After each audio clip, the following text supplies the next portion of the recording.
우리가 쓰는 속담 중에 이런 거 있어요. 이름값도 못한다고요. 이거 언제 쓰나요? 대개 이런 경우에 씁니다. 이름은 거창한데 하는 행동이요. 그 이름하고 어울리지 않을 때 이름값도 못한다라고 이렇게 합니다. 근데 왜 이름값도 못하는 일이 생길까요? 우리가 그 이유가 있습니다. 왜냐하면 우리가 그 놀라운 이름을 언제 받았기 때문에요. 아기 때 받았기 때문에 그렇습니다. 태어나면서 받았기 때문에 그래요.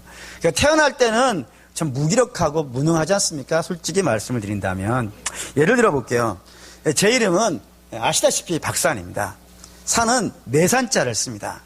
그래서 이게 어렸을 때는 굉장히 이게 스트레스였어요. 왜 스트레스였냐면은 여기 계시는 대부분이 이름이 두 자잖아요. 근데 저는 한 자인 거예요.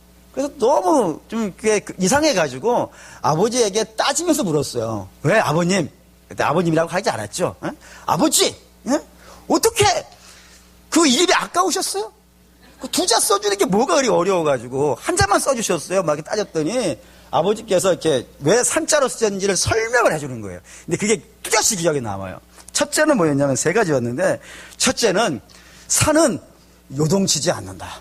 고로 너도 세상 풍파에 흔들리지 않는 사람이 되라. 우와! 멋있지 않습니까? 네. 두 번째는 뭐였냐면 산은 늘 푸르다. 그러니 너도 늘 푸른 인생이 되라. 야, 정말 환상적이지 않아요? 세 번째가 더 환상적이에요. 산은 그 안에 모든 더러운 것들을 다 품고 있어도 푸르다는 거예요.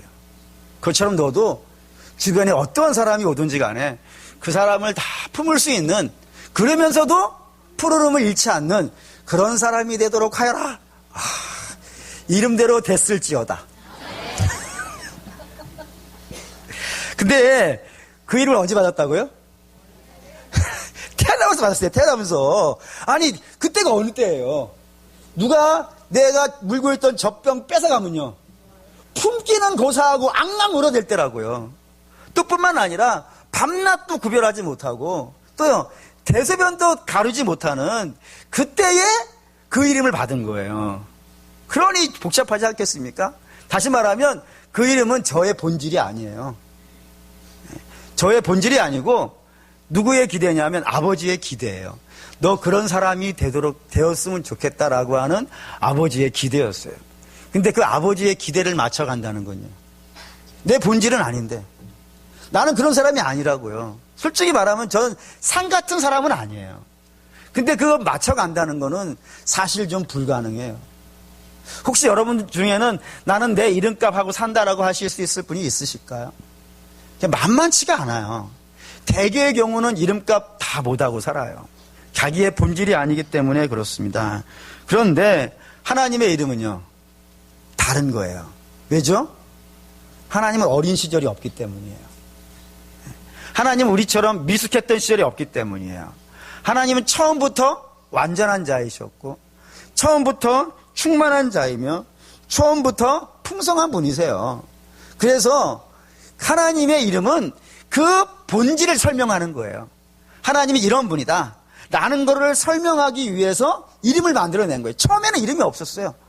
하나님이 당신이 친히 알려준 첫 번째 이름은 뭐였냐면 나는 나다요. 나는 스스로 있는 자다. 이름이 없는 이름이에요. 하나님은 이름이 없는 분인데 당신이 어떤 분이라는 그 본질을 설명해 주기 위해서 이름들을 하나씩 갖고 온 거예요. 왜 그러냐면 하나님은 워낙 풍성하시고, 하나님은 워낙 놀라우시고, 하나님은 워낙 대단한 분이시라고요. 그렇기 때문에 사람이 가지고 있는 그 단어 몇 가지를 가지고는 하나님을 설명할 수가 없는 거예요. 그러니까 하나님은 이런 분이다, 이런 분이다, 이런 분이다 라는 걸 하나하나 설명하다 보니까 이름이요, 어마어마하게 많아졌어요.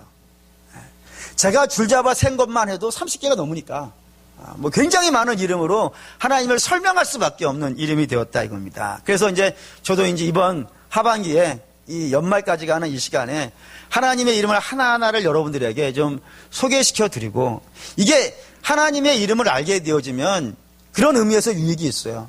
하나님은 그 이름 안에 당신의 본성을 담아놨기 때문에, 본질을 담아놨기 때문에 우리가 이름을 잘 이해하시면은 하나님이 어떤 분이신지요 알 수 있어요.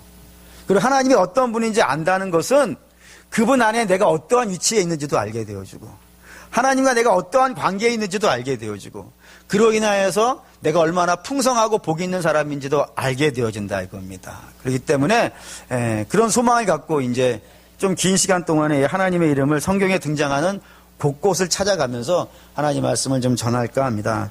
그 중에 오늘은 첫 번째입니다. 첫 번째로 성경에 가장 많이 나오는 이름입니다. 얼마나 많이 나오냐면, 이건 제가 못 셌어요. 이건 제가 센 게 아니고 학자가 대신 세줬어요.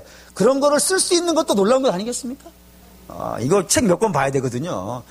몇 번 나오냐면 2500번 나오는 이름이 있습니다. 엄청나죠? 창세기 1장에만 32번 나오는 이름이에요. 그 이름이 엘로힘입니다. 태초에 하나님이 천지를 창조하셨느니라 했을 때 그 하나님, 그때 쓴 하나님이 엘로힘이에요. 이게 그렇게 많이 나옵니다. 근데 이 엘로힘이라는 단어는 원래 이게 한 단어가 아니고요, 두 단어가 붙어 있는 거예요. 어떻게 붙어 있냐면, 하나는 엘로이라고 하는 단어가 있어요. 이게 하나님이에요. 여기 영어로 God이에요. 거기에 임이라고 하는 단어를 붙여놓은 거예요. 이게 복수형 어미 yes예요. 영어로 말하면. 다시 말하면 요거를 붙여 읽은 게 엘로힘이에요. 곧 그냥 이거를 그대로 번역을 하면은 하나님들이 되는 거예요. 신들이 되는 거예요. 이렇게 불려지는 이름이 엘로힘이라고요. 그런데 여러분에게 이렇게 말씀을 드리면 하나님에 대해서 또 성경에 대해서 어느 정도 아시는 분이라면 질문이 들어가는 거예요. 어떤 질문이 들어가요? 하나님은 한 분이신데 어떻게 한 분 되신 하나님을 들이라고 설명할 수가 있느냐? 하나님들이란 말이 말이 되느냐? 라고 이렇게 질문이 들어간다고요. 그래서 그것 때문에 수많은 학자들이 고민을 하게 된 거예요. 왜 하나님 한 분이신데 왜 하나님들이라고 썼을까? 고민하다가 성경학자들이 찾아낸 답이 두 가지입니다. 첫째는 뭐냐면은 창세기 1장 26절 삼위일체 하나님을 이렇게 표현한다라고 되어 있어요. 한번 볼까요? 하나님이 이르시되 우리의 형상을 따라 우리의 모양대로 우리가 사람을 만들고 그들로 바다의 물고기와 하늘의 새와 가축과 온 땅과 땅에 기는 모든 것을 다스리게 하자 하시고. 하나님이 사람을 창조하시는 장면이거든요. 근데 하나님이 사람을 창조하실 때에 그 기준이 된 게 있어요. 그게 뭐죠? 하나님의 형상이에요. 근데 그 하나님의 형상을 다르게 부르는 방식이 하나 있더라는 거예요. 그게 뭐예요? 우리의 형상, 우리의 모양. 이렇게 우리라는 단어를 썼다는 거예요. 그래서 학자들이 이 우리가 도대체 누구냐? 하나님은 한 분이신데 이 우리가 누구냐를 엄청나게 찾은 거예요. 근데 이제 유대 학자들은 이 우리라는 단어를 뭐라고 이해를 했냐면은 하나님과 천사들의 무리일 것이다. 그래서 이걸 뭉쳐가지고 우리라고 썼을 것이다라고 그렇게 유대교를 믿고 있는 학자들이 발표를 한 거예요. 근데 이거는 중요한 하자가 있는 학설입니다. 왜 이게 중요한 하자가 있냐면 성경을 통틀어서 하나님과 천사를 한데 묶어 우리라고 말한 데는 한 군데도 없어요. 왜요? 하나님과 천사는 본질적으로 달라요. 완전히 다른 존재예요. 그렇기 때문에 하나님은 절대로 천사랑 묶여서 뭉뚱그려서 덤태기 씌워가지고 우리라는 단어를 쓰지 않으세요. 하나님은 하나님, 천사는 천사 이렇게 구분해서 부르신다 이거예요. 그러면 이게 누구냐? 개신교학자들이 이제 발표를 한 게 삼위일체예요. 하나님은 세 분이 한 분이다 이거예요. 그래서 성부 하나님, 성자 하나님, 성령 하나님 이렇게 부른다 이겁니다. 오늘 몇 가지만 할게요. 요거는요. 왜냐하면 요거 파기 시작하면은 한 3시간 설교를 해야 돼요. 또 3시간 설교를 하고도 명확한 답을 내놓을 수 있느냐? 또 그렇지도 않아요. 우리가 쓰는 단어가 아니기 때문에. 그래서 요거는 성경 공부하는 시간으로 좀 돌려놓으시고 그때 하는 걸로 하고요. 다른 것으로 얘기를 하겠습니다. 두 번째가 있어요. 이 하나님들이라고 불린 중요한 이유가 또 하나가 있어요. 그게 뭐냐면 창조의 하나님 이렇게 부른다 이겁니다. 이거 왜 창조의 하나님을 복수로 부르냐면 이런 이유 때문에 그래요. 성경에 나오는 단어들 쫙 끄집어내놓고 그 단어들 중에 끝에가 임으로 끝나는 단어가 어떠한 단어인지를 다 골라낸 거예요. 근데 끝에가 임으로 끝나는 단어들에 보니까 공통적인 특징이 있더라 이겁니다. 그 공통적인 특징이 뭐냐면은 대단한 힘이 있더라는 거예요. 어마어마한 능력이 그 안에 있더라는 거예요. 사람이 상상하지 못할 만한 강렬한 힘들이 거기에 뭉쳐있다는 사실을 알게 됐어요. 예를 들어 볼게요. 가장 대표적인 단어가 뭐냐면 마임입니다. 마임. 이 마임이라는 시브리 단어가 어떠한 단어를 마임이라고 부르냐면 물을 그렇게 불러요. 물. 그래서 원래는 물들 이렇게 쓰는 거예요. 근데 왜 이게 물들이라고 되어지냐면 아마 이게 노아 시대에 있었던 홍수의 기억에 남아있어서 만들어진 단어 같아요. 왜 이렇게 부르냐면 홍수가 났을 때 물이 세 물이 합쳐져요. 세 물이. 어떻게 합쳐지냐면 궁창 위의 물, 궁창 아래의 물, 깊은 샘의 물, 땅속의 물, 이 세 가지가 합쳐져 가지고 한꺼번에 들이닥친 것이 노아 시대의 홍수란 말이에요. 그리고 그렇게 닥쳐온 홍수가 얼마만큼 파괴력이 있어요? 어마어마하잖아요. 다 부셔버리잖아요. 사람이 그동안 건축해놨던 모든 인공의 구조물도 다 부셔버렸고, 심지어는요, 그 땅에 살고 있는 모든 존재들도요, 싹 다 없애버렸다고요. 마치 여러분 쓰나미 생각하시면 될 것 같아요. 쓰나미가 한번 닥쳐버리면요, 감당이 안 돼. 누구도 지금이 21세기라고 불리는 과학이 그래도 엄청나게 발달했다라고 하는 이 시대가 되었음에도 불구하고 쓰나미가 닥쳐버리면 뭐 아무도 감당을 못해요. 하다못해 일본도 후쿠시마도 그렇게 부셔지는 거 아니겠어요? 물이라는 건 말이죠, 상상할 수 없을 만한 엄청난 힘이 그 안에 들어있어요. 불은 어떻게 상대해 볼 수 있을 것 같아요. 불은 맞불을 놓기도 하고 도망갈 수 있는 여유도 있어요. 하지만 물이 닥치면요, 도망도 못 가요. 도망 못 가는 거 우리가 뭐 역사책에도 공정 보지 않습니까? 고구려하고 수나라가 전쟁할 때 살수에서 물 한번 터지니까요, 수나라의 그 대군이 한꺼번에 다 가고, 성경에도 그런 얘기 있잖아요.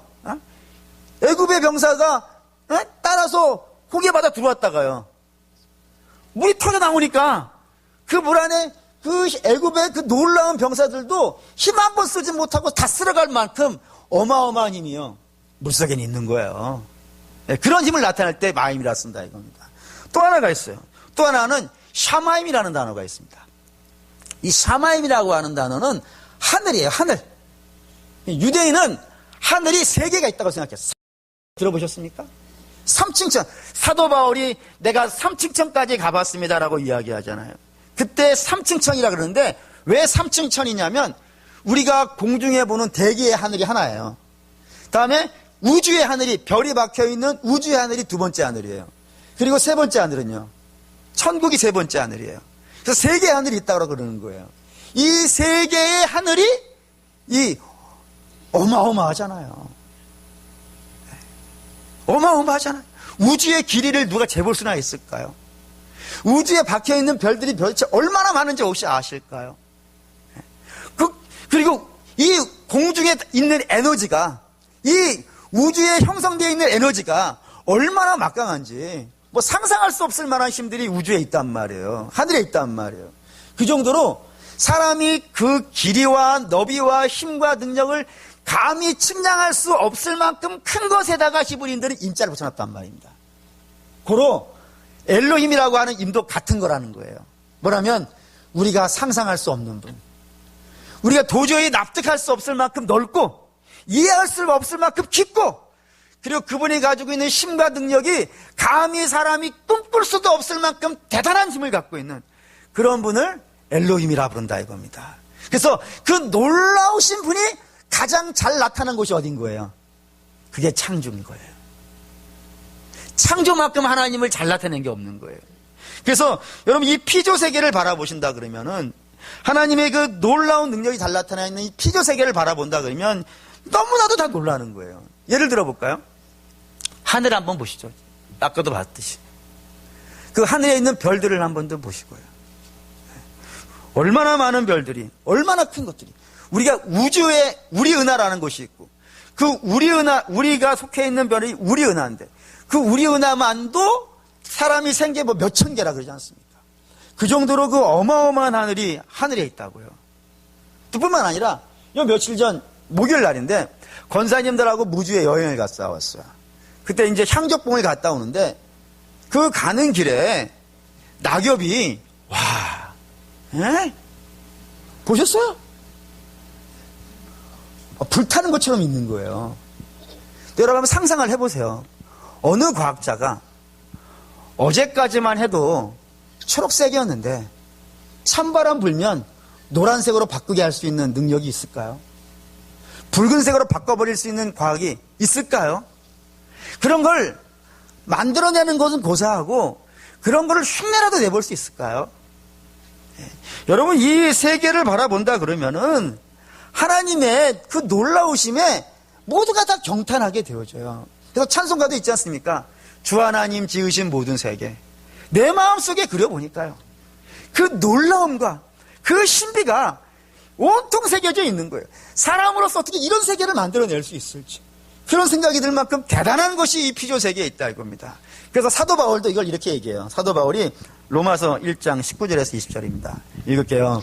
이는 하나님을 알만한 것이 그들 속에 보임이라. 하나님께서 이를 그들에게 보이셨느니라. 창세로부터 그의 보이지 아니한 것들 곧 그의 영원하신 능력과 신성이 그가 만드신 만물에 분명히 보여 알려졌나니 그러므로 그들이 핑계하지 못할지니라. 이 세계를 보면요, 이 피조물들을 보면은요, 이 놀라움들을 보면요, 경탄에 맞이할 수 없어요.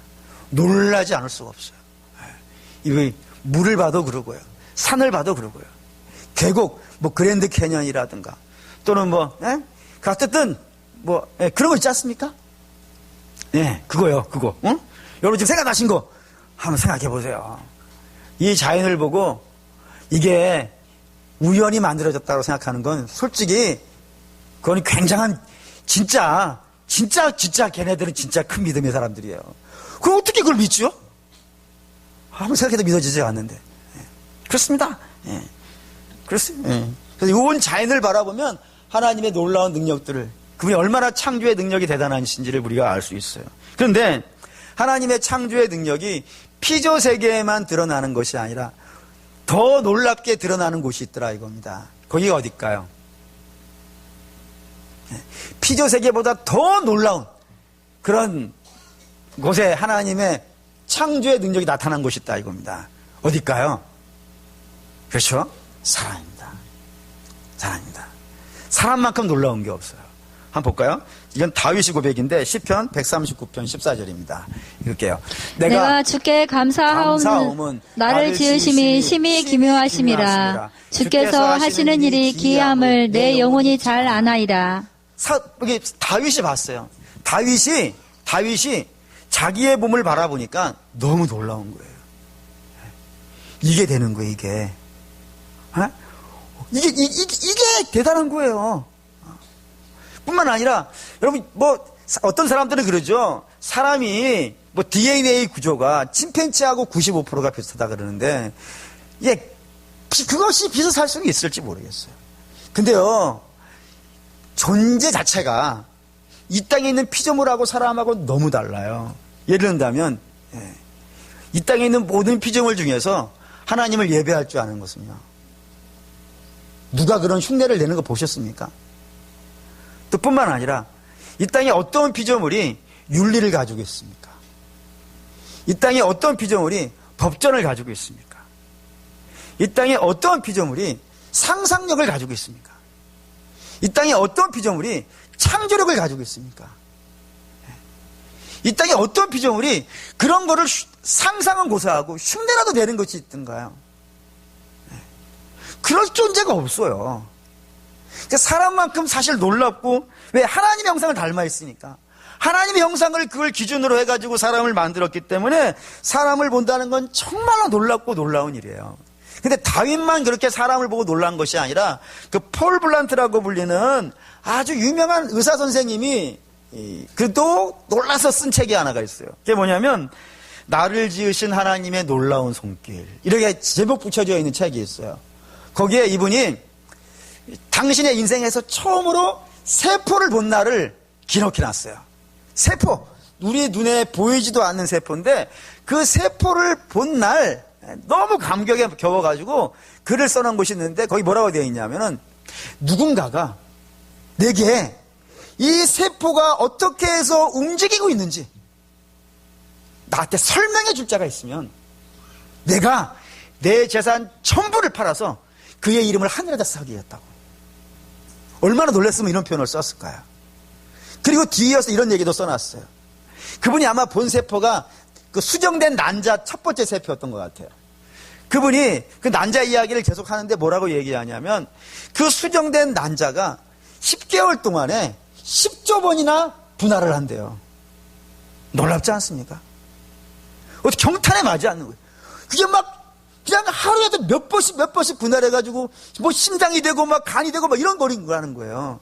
그런 놀라운 것들이 어떻게 우연이 되냐 이거예요. 어떻게 그런 것이 그냥 우연히 그렇게 만들어지냐 이거예요. 있을 수 없는 일이고 이건 정말 하나님의 놀라운 솜씨다라고 이야기를 하는 겁니다. 근데 사랑하는 믿음의 성도 여러분, 네, 그렇습니다. 그렇게 놀라운 세계가 이 창조의 세계가 있고 사람의 세계도 여러분 그렇다 이거예요. 근데 창조의 세계는 좀 신비로운 부분들이 있습니다. 어떤 부분이 신비롭냐면은 이 창조가 재료를 가지고 한 창조일까요? 재료 없이 한 창조일까요? 예, 재료 없이 한 거예요. 그게 놀랍지 않습니까? 이 창조가 그렇다니까요. 또 뿐만 아니라 이 창조는 원래 하나님께서 처음 만드신 그 모습인가요? 아니면 망가진 세상의 모습인가요? 망가진 거죠. 언제 망가졌어요? 신라곤 때 한 번 망가지고 또 한 번은요. 홍수 때 다 망가졌잖아요. 그리고 남은 파편으로도 우리가 감동하는 거예요. 그러면 부서지기 전에 창조의 세계는 얼마나 아름다웠겠어요. 에덴이라 부를만 하지 않겠습니까? 그런 능력이 피조 세계에 있고 사람도 마찬가지입니다. 사람은 어디서 왔어요? 흙에서 왔죠. 근데 흙이라는 것도 좀 아쉬워요. 왜냐하면 아담은 어디서 왔냐면 아다마에서 온 자예요. 아다마에서 왔기 때문에 아담이라고 부르는 거예요. 근데 그 아다마라고 하는 히브리 단어의 뜻은 뭐냐면 먼지예요. 먼지. 불면 날아가는. 그런 불면 날아가는 재료를 가지고 하나님이 이 세상에 어떠한 피조물과 비교되지 않을 만한 대단한 것을 만드셨다는 것은요.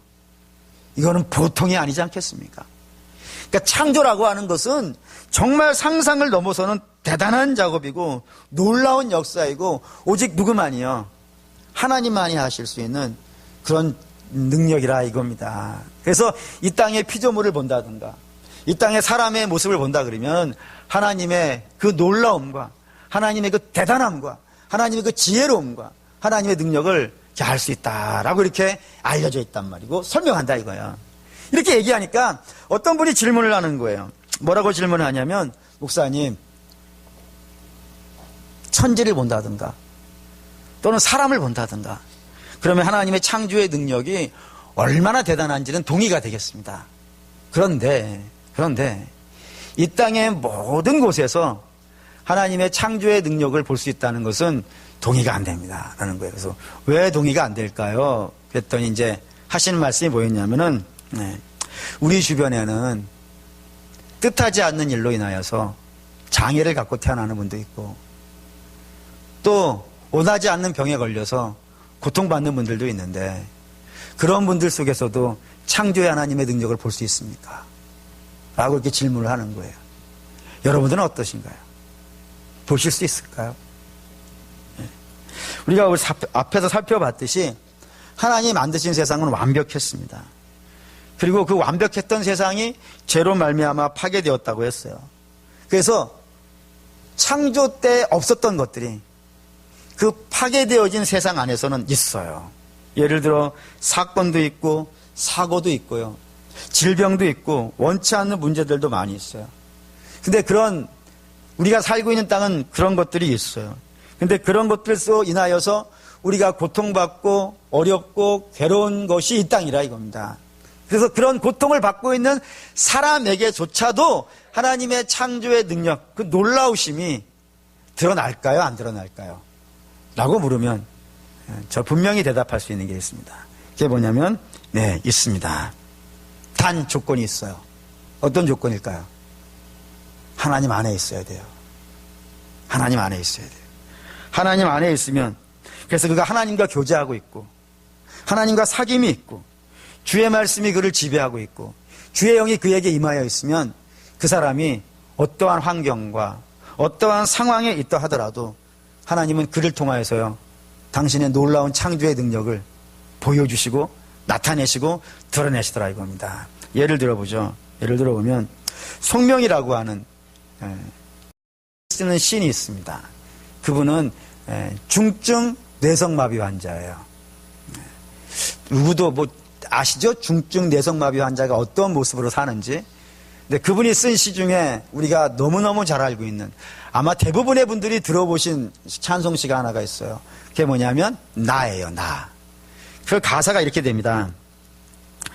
나 가진 재물 없으나, 나 가진 지식 없으나, 나 남에게 있는 건강 있지 않으나, 나 남이 없는 것 있으니, 나 남이 못 본 것을 보았고, 나 남이 듣지 못한 음성 들었고, 나 남이 받지 못한 사랑 받았고, 나 남이 모르는 것 깨달았네.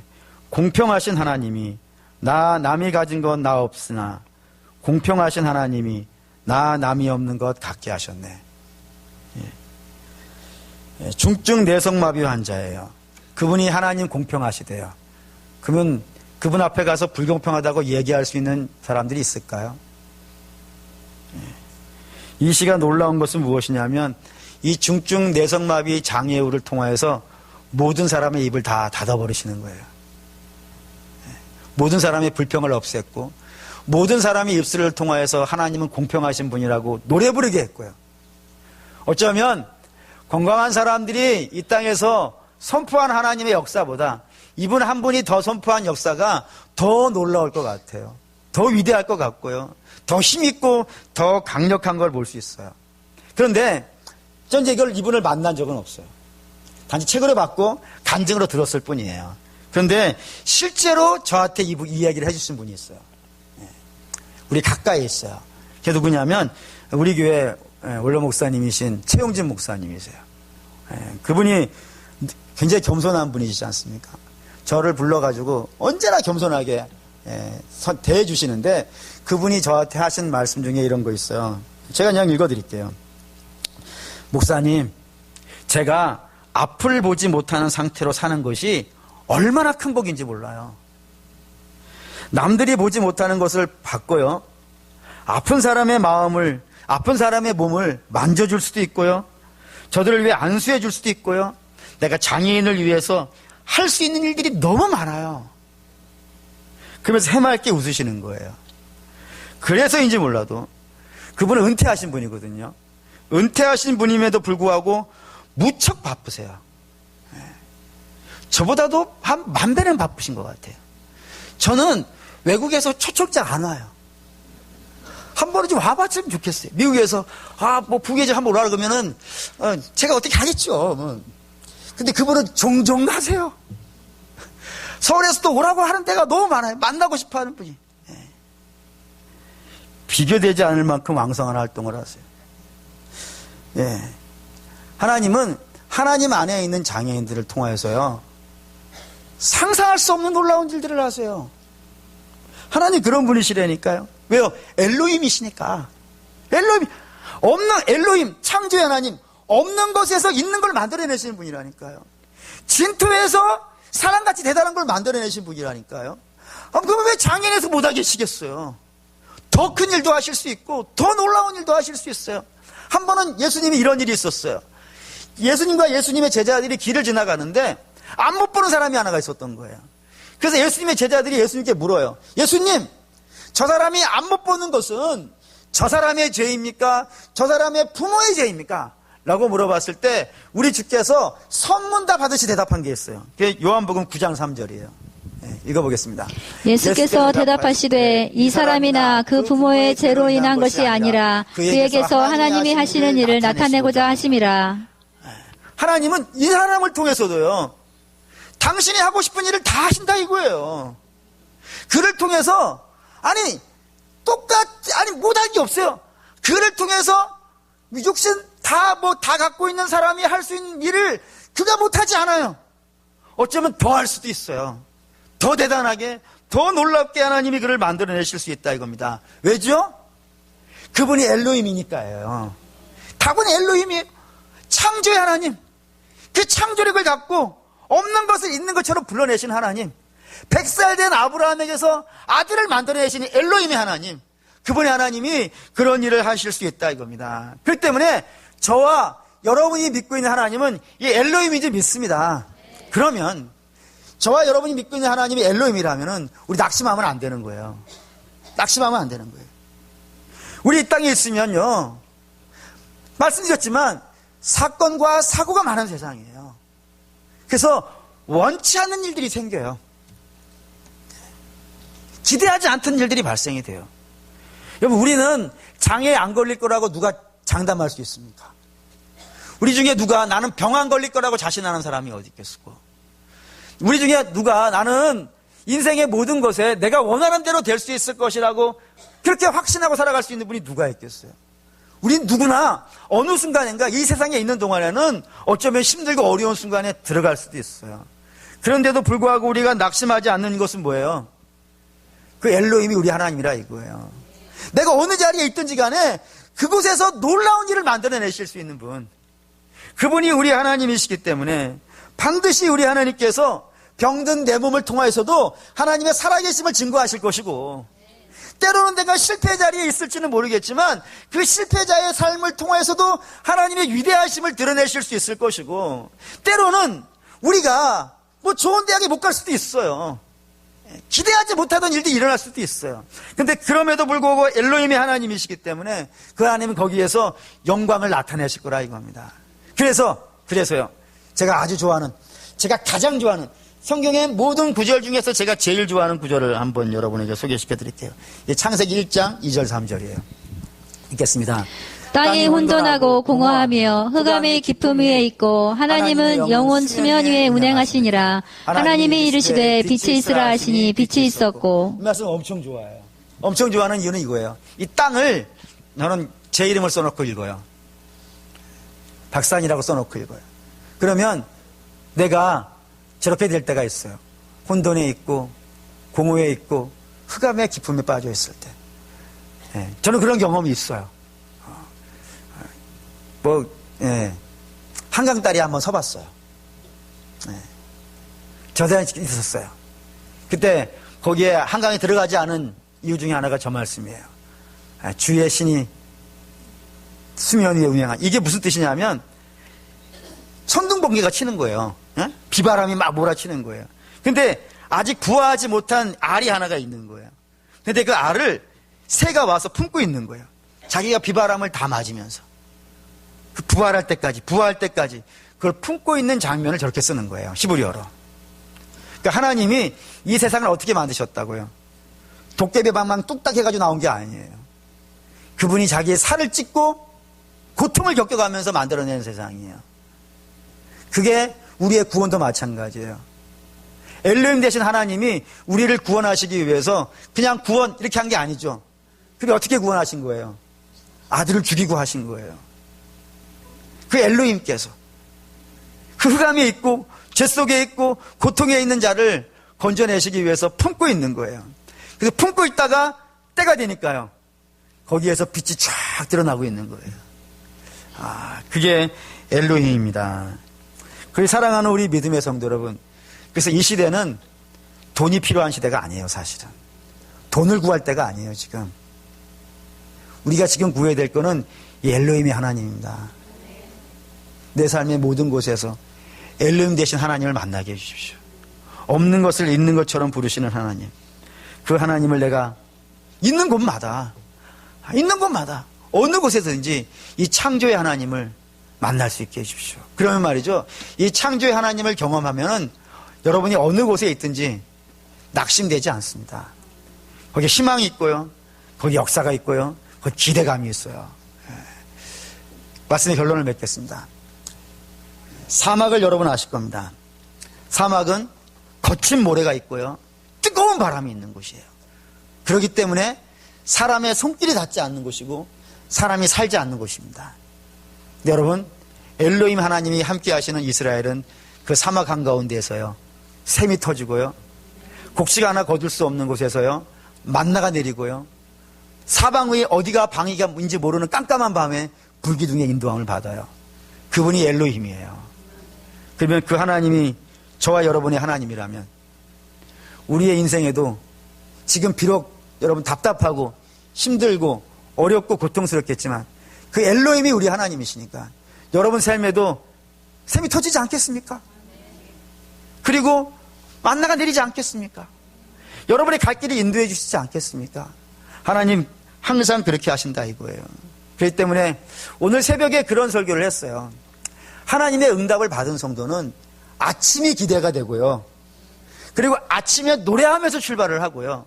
걸어가는 발걸음이 행진하는 발걸음이에요. 그래서 이제 아침에 그렇게 기도했어요.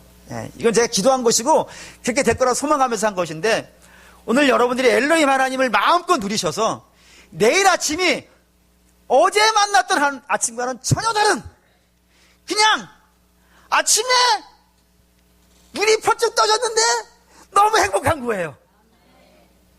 그리고 그냥 노래가 나오는 거예요. 노래가 뭐 인생은 나가겠게 그런 노래가 아니라 예수님 찬양하고 일어나고 말이죠. 그리고 아침에 걸어가는 발걸음이 군대가 행진하는 것처럼 그렇게 직장에 출근하는 여러분이 되면 좋겠다는 소망을 품었습니다. 사랑하는 우리 믿음의 성도 여러분, 그 엘로힘이 하나님입니다. 그 창조의 하나님이 저와 여러분의 하나님인 줄 믿으시고 그 하나님을 구하시는 저와 여러분이 되시기를 주의 이름으로 축원합니다. 아멘.